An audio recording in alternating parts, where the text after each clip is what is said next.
Sejam bem-vindos ao AgriNews Play Brasil.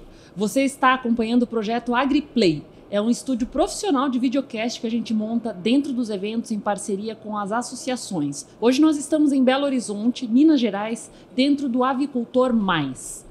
Nos últimos anos, o setor de postura passou a lidar não só com desafios produtivos, mas também com exigências cada vez mais sofisticadas de mercado. O consumidor quer entender de onde vem o ovo, como foi produzido, por quanto tempo pode ser armazenado, e tudo isso precisa estar sustentado por dados, ciência e estratégia.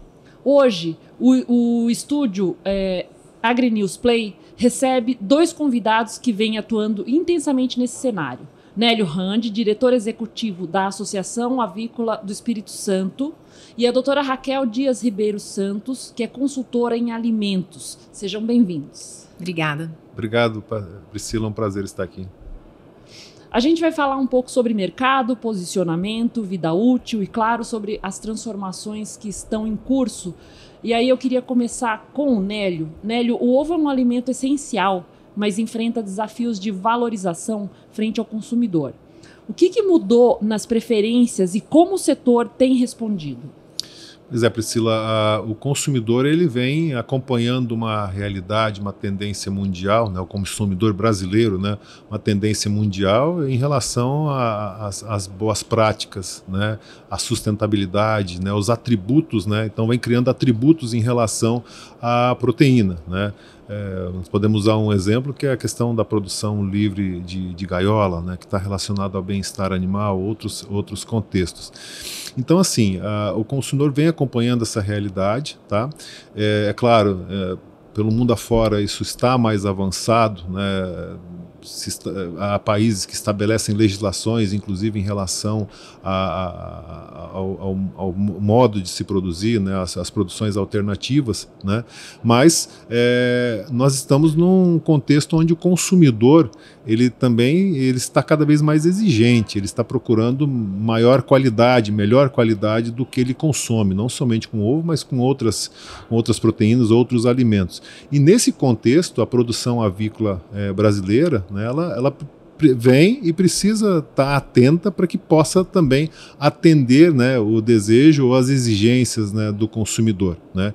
E isso nós percebemos que está acontecendo de forma ainda talvez um pouco tímida, né, do que talvez frente ao cenário mundial, mas vem acontecendo, né? Um outro aspecto é a questão geracional, né? Essa geração Z que vem aí pela frente, ela vai ter muito mais, vai observar muito mais essas questões, como que está produzindo, como que os animais estão sendo tratados. Então isso está muito evidente, né? Só para você ter uma ideia, eu não tenho assim fonte oficial, mas pelo que eu sei, uma pesquisa que foi falado sobre a questão das práticas de produção, né? Mais de 80% da população, das pessoas entrevistadas, né, entendem, né, que tem que sempre melhorar mais as práticas produtivas, né? A questão está relacionada, né, à condição que existe, né, tanto no setor produtivo quanto da própria população, porque ainda, né, nós praticamos preço, né, no mercado, né? A população quer mais qualidade, observa esses atributos, mas infelizmente grande parte da população, né, principalmente as classes C, D e E, eles ainda observam preço na gôndola do supermercado. E aí vem o contraponto, porque para você produzir dentro de conceitos melhor qualificados, existe um custo maior de produção, né? E o produtor que aderir a esse modelo, ele vai precisar oferir melhores receitas para poder se sustentar também nessa atividade, né? Raquel, o que as pesquisas de mercado apontam sobre o valor percebido do ovo? A precificação ainda é o maior obstáculo, um pouco do que a gente estava comentando aqui, né? Isso. Primeiro, é um prazer estar aqui, muito obrigada pelo convite. Como o Nélio comentou, a gente divide normalmente, né, aqui no Brasil em dois nichos, né?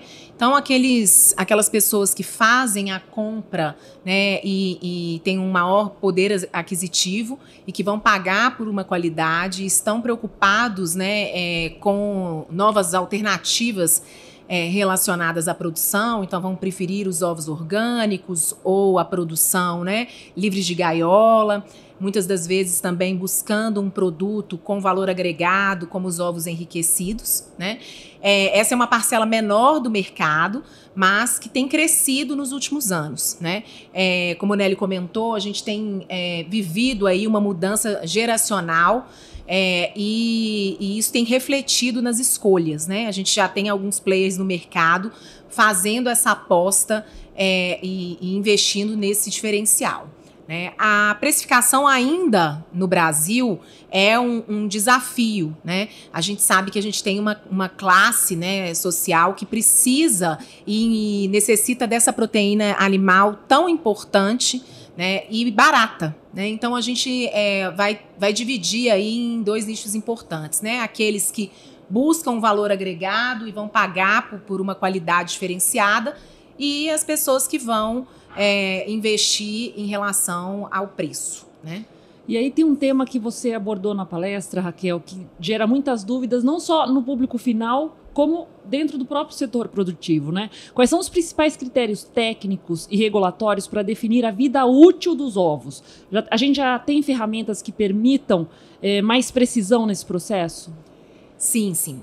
Eu abordei até, né, há pouco aqui na minha palestra justamente essa questão. A gente tem hoje, né, dentro da portaria 1179, que é a portaria do Ministério da Agricultura, a necessidade de calcular a vida de prateleira através da data de postura, quando a gente está falando aí de ovos em natureza, né? É claro que quando a gente está falando dos ovos produtos, haverá uma diferenciação devido às formulações e às preparações. Mas quando a gente está falando de ovo em natureza, a gente precisa respeitar sempre a data provável de postura.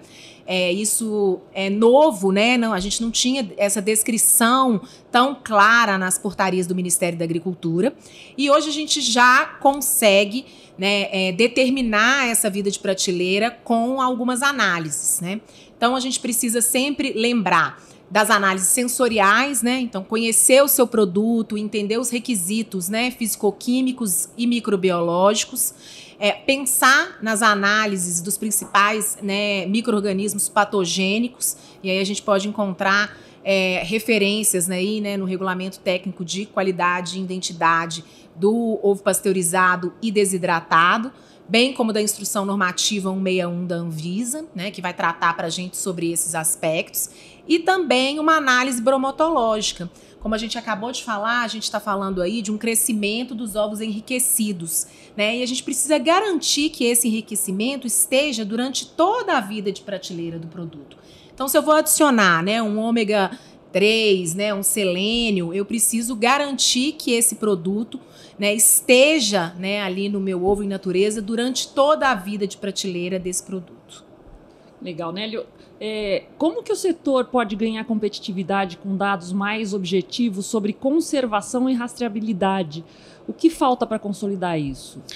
Priscila, primeiro que essas informações, né, elas já necessariamente elas precisam sair na rotulagem do produto, né? Isso é regra, é legislação, então o produtor é obrigado a colocar isso, né?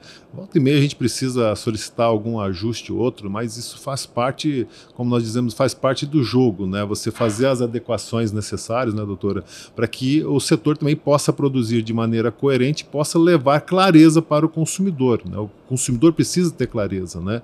Uma outra questão está relacionada a levar o conhecimento para o consumidor, para que o consumidor passe a observar isso também na gôndola do supermercado.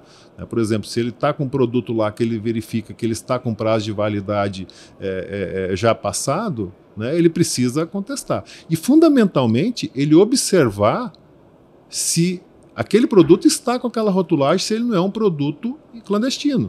Né? Então, assim, tem o papel duplo aí na história toda. Tem do produtor, que ele tem a obrigação, ele precisa seguir a legislação, ele não pode produzir sem estar adequado à legislação, mas o consumidor ele também tem o dever de fazer essa, digamos, essa fiscalização. e não consumir aquele produto que não esteja regularizado, não passe pelo serviço de inspeção, não tenha a rotulagem adequada, né? Não adquirir produto, por exemplo, que é comercializado a granel na caixa rotulada e recebe o fracionamento. Então são esses aspectos que precisam ser observados, né? E precisa haver essa interação, né? As entidades que representam o setor, por outro lado, né? E aí pode-se colocar a Vimig, pode-se colocar a Aves ou fundamentalmente o Instituto Aves Brasil, que promove a proteína muito bem, tem esse dever também de auxiliar o produtor e levar à população também essa informação. Quer dizer, é um suporte que tem ao setor e à população para que essa informação chegue de maneira coerente. Mas, fundamentalmente, né, o produtor na ponta fazendo a sua obrigação e o consumidor também, né, para que ele possa receber, ter a garantia, né, de que ele está tendo segurança alimentar naquilo que ele está adquirindo, né? Tem muitas vezes que as regras são criadas, as pessoas não compreendem direito, fazem confusão, né? Mas não deixa de ser uma coisa que a gente está colocando dentro do nosso organismo, né? Nós temos responsabilidade em cima disso aí, exatamente por isso, né? Porque você precisa, se eu cobro, né? Nós temos muito isso, voltando lá no começo da nossa conversa, o consumidor cobra a qualidade, a segurança alimentar, o bem-estar, mas ele tem o seu papel, não só com ovo, mas qualquer produto que ele adquire na gôndola do supermercado, no mercadinho lá. Né? Sim. Até fazer um comentário aqui interessante, que é o seguinte, eu faço um trabalho, né, aí divulgando nas redes sociais a respeito disso, e aí a minha família agora já me fala assim, esse aqui não pode comer, né? Esse aqui não tem selo de inspeção, né?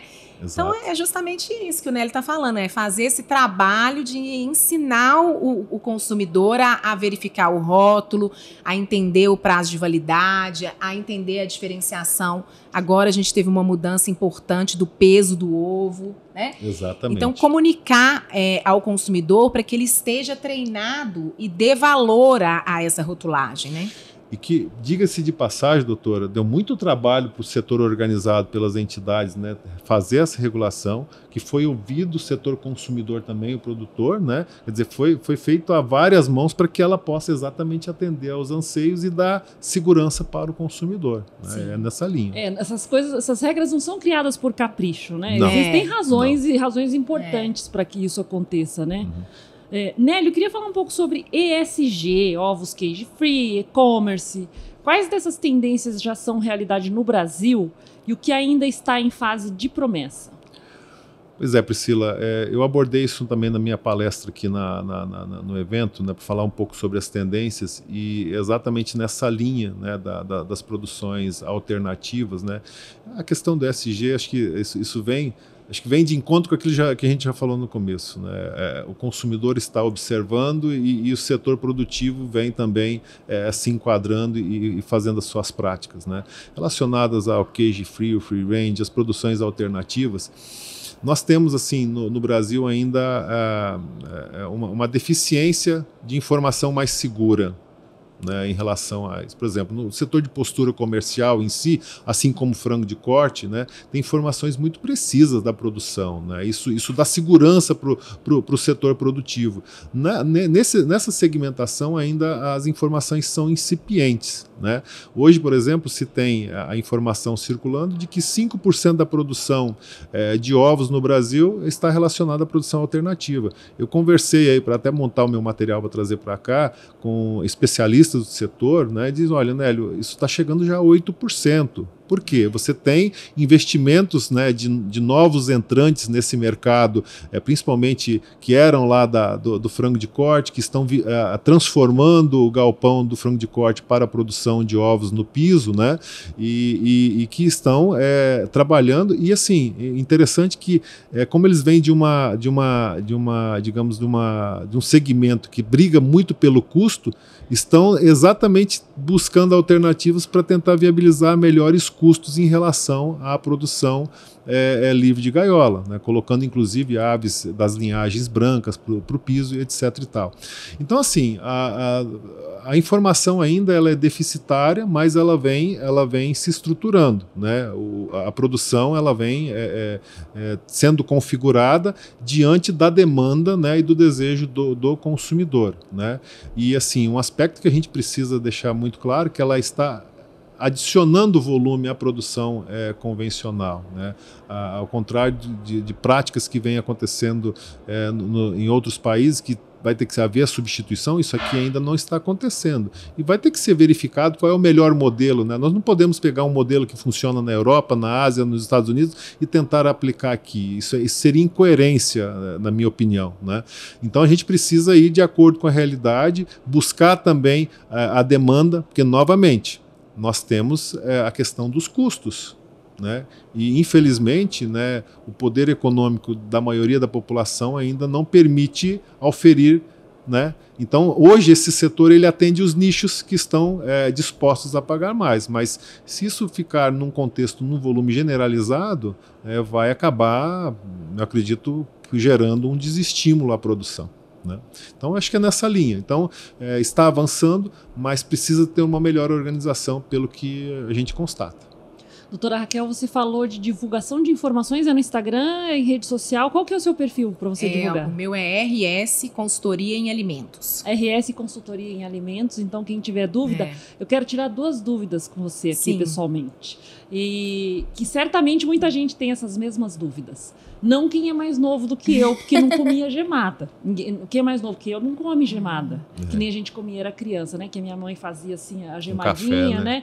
Que é com o ovo cru. Sim. A mesma coisa, eu vi outro dia um post de rede social da tutora dando um ovo cru pro gatinho, que o gato gosta de comer o ovo cru. Eu pensei na hora, falei assim, mas não existe mais a recomendação de não se comer, né? Do cozimento. Como que funciona isso? Então, até é interessante você comentar sobre isso, porque em outros países, né, por exemplo, Estados Unidos, na União Europeia, tem algumas recomendações de alguns tipos de ovos que são mais adequados para serem consumidos. Então, por exemplo, lá na União Europeia, esses ovos que são classificados como extra e extra frescos são mais recomendados para serem usados nessas preparações, né, que utilizam aí o ovo cru, né? A gente precisa sempre ter um cuidado, principalmente em relação às doenças transmitidas por alimentos. Até mostrei, né, na minha palestra lá a questão de um surto que está em aberto nos Estados Unidos em ovos comerciais, né, orgânicos, no momento. Então a gente precisa sempre estar atento a isso, mas a gente precisa lembrar também que não é todo ovo, né, que a gente vai ter, todos os ovos são contaminados por salmonela. Isso é uma falácia, né, que a gente precisa entender e combater, né, para não ter nenhum distúrbio ali, né, de comunicação. Então é importante isso. Acho que a gente tem muito a aprender, né, nessa questão, nessas recomendações. Às vezes utilizar também a refrigeração para esse tipo de ovos. Então, Estados Unidos tem uma recomendação do FDA de ovos que vão ser usados para preparação cru serem oriundos de ovos refrigerados, porque a salmonela, como, né, é um micro-organismo que vai crescer em melhor temperatura mesofílica, né? A gente vai ter ali uma questão em relação a isso, sabe? Entendi. Eu entendo que, novamente, o consumidor tem um papel importante nesse aspecto, porque muitas das vezes as contaminações que ocorrem pode ser na própria manipulação, sim, do alimento, né? Então, assim, tem que seguir essas orientações, porque você pode realmente, literalmente, precisa estragar o produto antes de você levar ele à mesa, simplesmente ali. Então, sim, como a doutora falou, tem que ter esse esclarecimento, né? Eu, por exemplo, meus 3 ovos de todo santo dia de manhã são com a gema mal passada, sim, mas eu olho a procedência do, sim, produto, o aspecto do produto, e na hora de manipular, todo cuidado para que não haja nenhum tipo de contaminação. Eu acho que é nessa linha, essa é a pegada para você ter essa segurança, né, e curtir o ovo mal passado, né, a carne mal passada, etc. e tal. Uma, sim, pessoa que manipula o frango ali, aquela história de lavar o frango na pia. E aí ela vai comer o ovo, muito provavelmente ela quis tanto deixar o frango limpinho que ela acabou sujando o ovo. Não é? Pois porque ela espalhou ali. E a lavagem também em casa, né, de maneira inadequada, né? né, kombucha, abrasiva, que vai tirar a proteção da cutícula. Sim, né? Exatamente. Dos ovos. E aqui, durante as palestras de vocês, aqui a gente tem um público diferenciado, que é um pouco o público que acompanha a Vnews Brasil. Então as perguntas são bem mais dirigidas para o dia a dia do pessoal. Como que foi o debate por aqui? Então, né, o meu, tivemos algumas perguntas relacionadas entre essas diferenças, né, entre o ovo de galinha, né, criada solta e o ovo comercial, se vão haver aí mudanças, né, importantes relacionadas às questões bromatológicas. O pessoal fica muito assustado, né, porque estão acostumados a copiar a data de validade do vizinho, né, e do concorrente. Então, tive umas devolutivas de que muitos não tinham conhecimento da necessidade da realização de todos esses estudos, dessa avaliação, né, sensorial, fisicoquímica, microbiológica. Então, assim, acho que o setor da avicultura, em especial de postura, né, a gente tem um dever aí de comunicar muito bem e trabalhar a transparência, né? Queria voltar aqui num assunto que o Nélio comentou, que é essa questão dos ovos, né? De galinha livre de gaiola, orgânico, cage free. A gente tem uma dificuldade aqui hoje no Brasil na rotulagem, né? As pessoas não sabem as diferenças entre os tipos de criações. Acho que a gente pode aprender também com outros modelos, trazer, às vezes, um número, né, que vai identificar o que é. Na União Europeia a gente tem essa no ovo, né, impressão no ovo, se ele é criado, se ele é orgânico, se ele, né, de qual região que ele né, se é cage free, se é convencional. Então é uma coisa que é interessante da gente trazer também, né? Priscila, no meu caso lá, assim, nós tivemos, assim, falamos aí da tendência em relação ao consumidor, que o consumidor está muito atento, tem essa questão relacionada ao poder econômico, né, financeiro, e também em relação à importância do avicultor, do produtor, ele observar que ele precisa literalmente se profissionalizar cada vez mais, né, ter a marca própria. Né, marca própria é muito importante. Nós vimos isso hoje cedo, né, quando o André da Mantiqueira mencionou lá o exemplo deles, né, um belo exemplo, por sinal, e convergeu exatamente com o que eu finalizei na minha palestra. O consumidor está observando marca, porque ele relaciona a qualidade ou a confiança que ele tem naquele produto com a marca, né?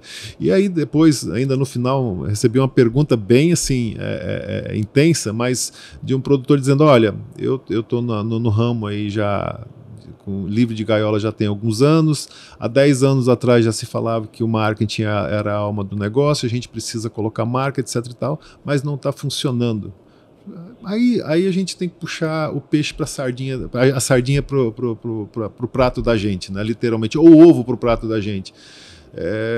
Talvez esse produtor está trabalhando sozinho e pelo tamanho dele ele não consegue atingir talvez aquele público que ele gostaria de atender.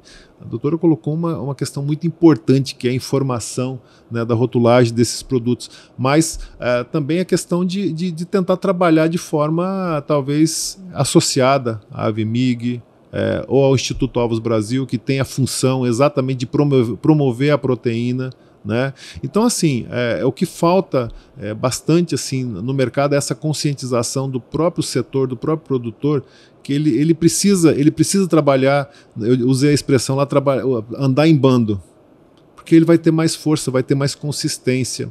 E talvez um trabalho que ele não consegue ter alcance com o marketing que ele contratou propriamente, mas de repente se ele se associar com outros produtores, dizer assim, vamos fazer uma campanha, uma mega campanha aí na mídia nacional, vamos promover a proteína, etc e tal, ele não vai divulgar a marca dele, mas vai divulgar o produto dele, que é o ganha-pão dele no dia a dia. Então, assim, são esses aspectos que nós abordamos e assim, eu gostei muito, né, de participar dessa manhã. A sala cheia, me surpreendeu a quantidade de produtores participando. Isso mostra que o interesse vem mudando nos últimos tempos. A gente que acompanha o trabalho associativo já há quase 30 anos, vem percebendo essa mudança, e isso é bom, porque isso fortalece o setor e não tem jeito. Se você não trabalhar de forma conjunta, né, vai trabalhar as individualidades, trabalha cada um para si, mas vai trabalhar os aspectos por exemplo, mudar uma legislação, pedir a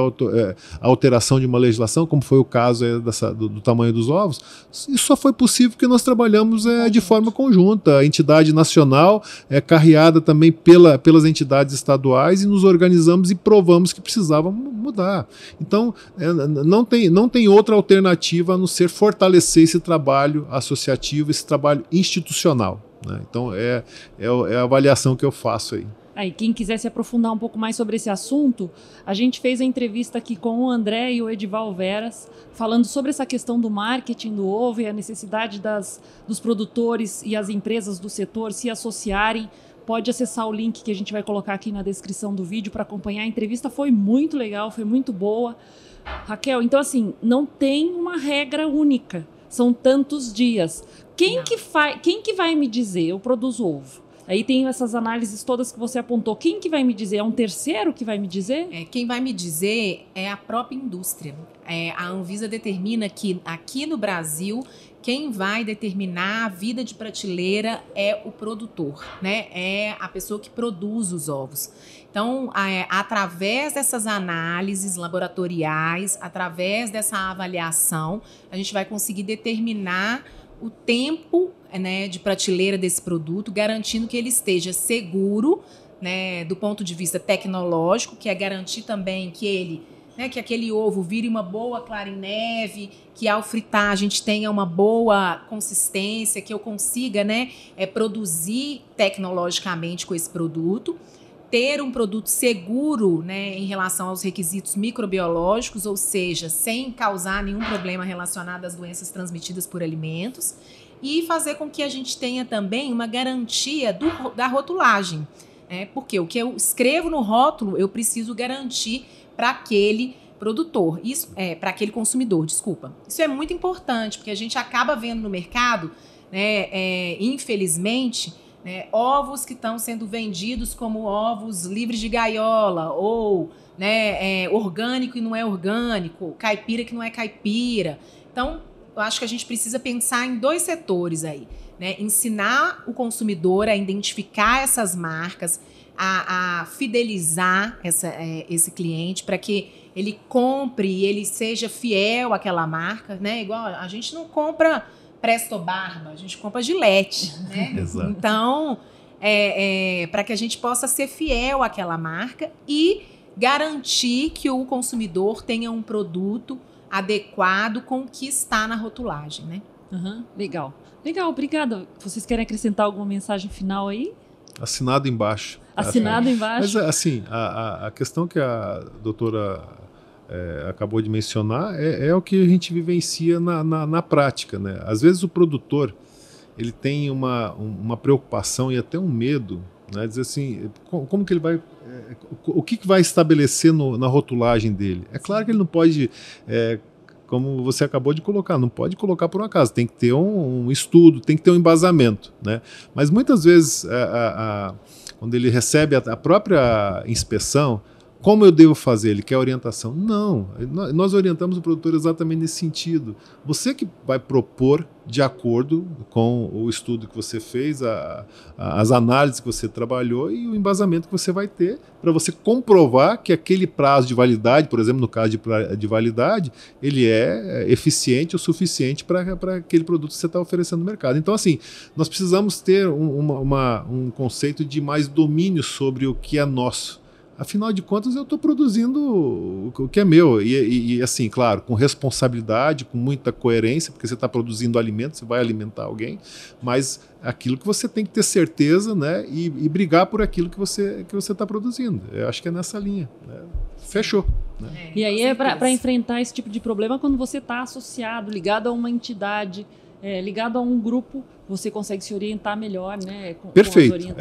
Você usou a palavra correta, orientar. Né? Mas o poder decisório é de quem está produzindo. Ele que tem que, digamos, afirmar, confirmar e defender que aquilo que ele está colocando tem um embasamento, né? E pode oferecer a segurança necessária para o consumidor consumir o produto que ele está oferecendo. E se ainda tiver dúvida, pode seguir o RS Consultoria. RS Consultoria no Instagram. Alimentos. Pode mandar direct, que a doutora Raquel passa as orientações lá. Quando souber, eu peço ajuda. Isso. Muito obrigada pela Obrigada. oportunidade de conversar com vocês, trouxeram Obrigada. informações tão importantes para nós. Você que está acompanhando aqui, não esquece de se inscrever no canal para continuar se informando com as melhores entrevistas do setor. Muito obrigada.